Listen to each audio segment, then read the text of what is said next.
Today is Wednesday the 13th of May 2020, and for the past 7 weeks the UK has been in lockdown because of the coronavirus crisis.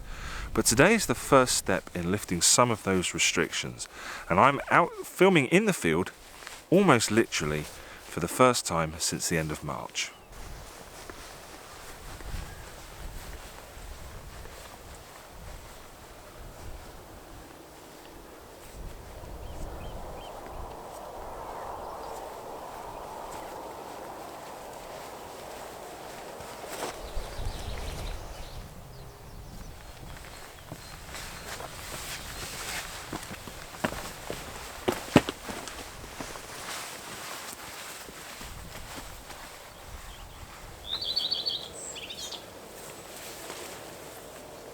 The rules around lockdown have meant I've only been allowed to leave my house to exercise, and in the spirit of lockdown I've been limiting my filming to in my office. But now that they're starting to lift those restrictions, I can come out again and film out here in the countryside. And in this video I want to share with you what I've been up to in the last 7 weeks. I live in the village of Shap, which is just outside the Lake District National Park. It's not inside the park itself, and as a landscape photographer I spend all of my time photographing scenes that are in the park itself. Because of lockdown restrictions I haven't actually been able to get into the Lake District, and so I've been restricting my photography to the area around my village. Now I practically never photograph in the area around Shap itself, and so what I've been doing for the last 7 weeks is documenting how I've been reconnecting with the area around the village in which I live.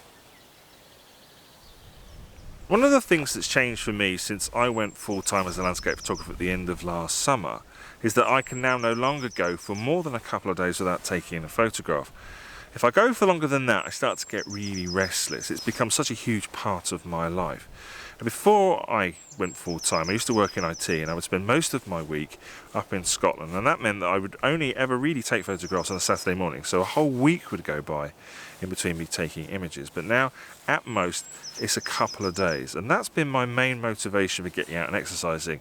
I've been taking my camera with me and photographing the things that I see as I'm out exercising. Although I don't live in the Lake District itself, I don't have to come far to get views of the national park. From this spot here, which is only about 500 metres from my back door, you can actually see the far eastern fells, and I found myself photographing from this spot quite a lot, mostly using this tree behind me to frame the view. And I now just want to take a few moments to talk about composition. When I first started photographing this scene, I'd started off a long way over to the left hand side, and that allowed me to include a lot of this wall here. But I felt that there was two problems with that. The first problem was that it was drawing the eye out of the frame. Now if you're going to include anything around the edges of the frame, essentially what you want it to do is to allow it to draw the attention towards the centre of the frame where the interest is. You don't want leading lines to draw your attention out of the frame. The other thing that it's doing is it almost splits the image in two. It sort of creates a barrier, sort of stops you from getting to the fells. And although that might be a bit of a metaphor for the situation that I found myself in, I didn't want that in the shot. So what I decided to do was to move the composition round to the right hand side, and that massively simplified things. And so now we just had the view of the fells being framed by the tree.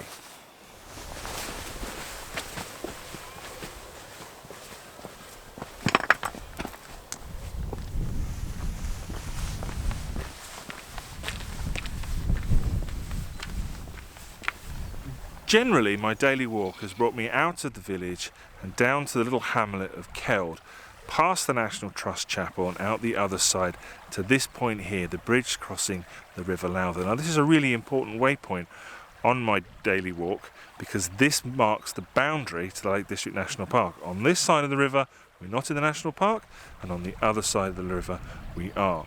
Now what I've been doing with my photos is I've been collecting them and trying to put together a small photo essay that tells the story of my attempts to reconnect with my local area throughout lockdown.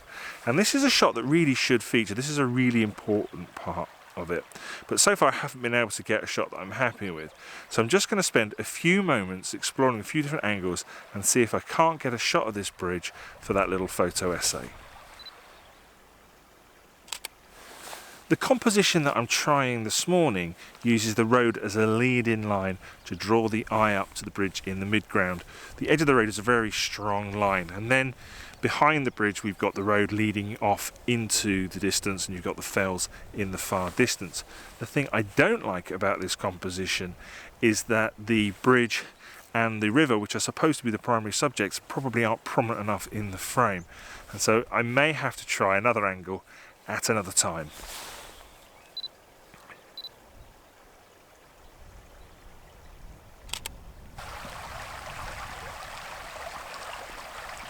Right, I'm going to halt the video right there because I really wasn't happy with that shot at all.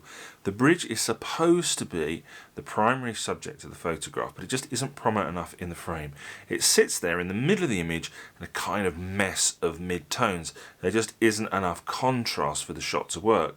So I headed back today and I had another go and I explored a few different compositions, and this is my preferred shot. I think it shows the bridge more clearly and you can see the road going over the bridge. And you can see the river level on the left hand side, and I much preferred this shot until this happened and I caught this cyclist cycling over the bridge, and I think this just adds an extra element to the photograph, and I particularly like it because the guy's cycling into the national park, and that adds to the story element in this photo. And so this is the shot that I'm going to include in my short photo essay. Right, let's get back to the action.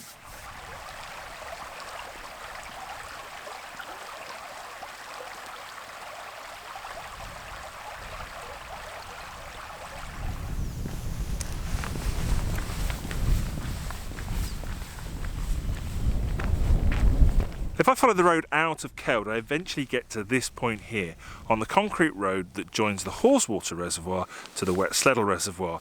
In that direction you've got Haweswater, and in a minute I'm going to head off in this direction towards Wet Sleddle.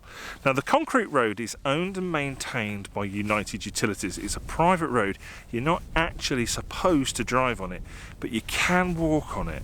And most days my daily exercise has had me walking along at least part of the road, and so it's really, really important for me to include a shot of it in my little project. Before I do head off in the direction of Wet Sleddle, I do just want to talk a little bit about storytelling.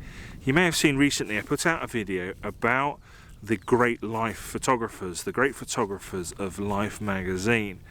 And what they did brilliantly was tell stories through their photographs. And that's something that I'm always trying to do, and something that I've tried to do in the past with limited success. I think it's very difficult for us landscape photographers to tell really compelling stories in a single image.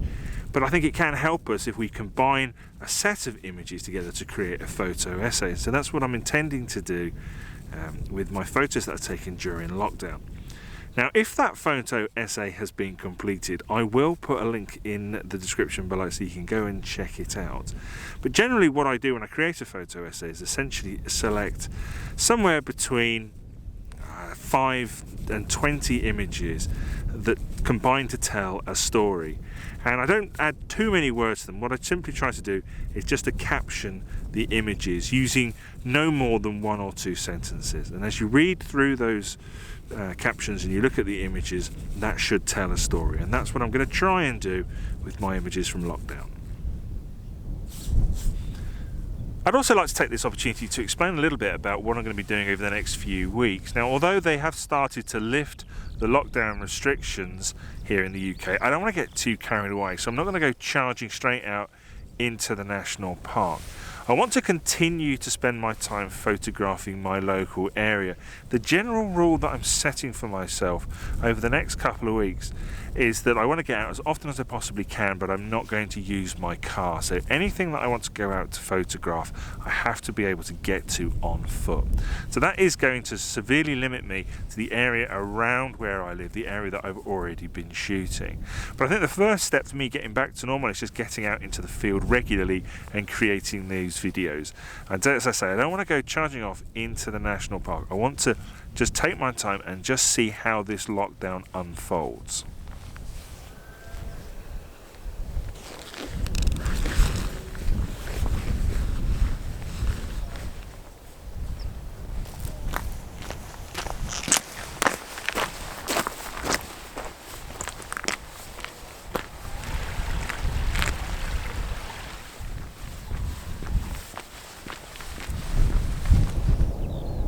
The route that I've been on today is essentially part of a circular route that leads out of the village onto the concrete road and then south round back to the A6 and back into the village.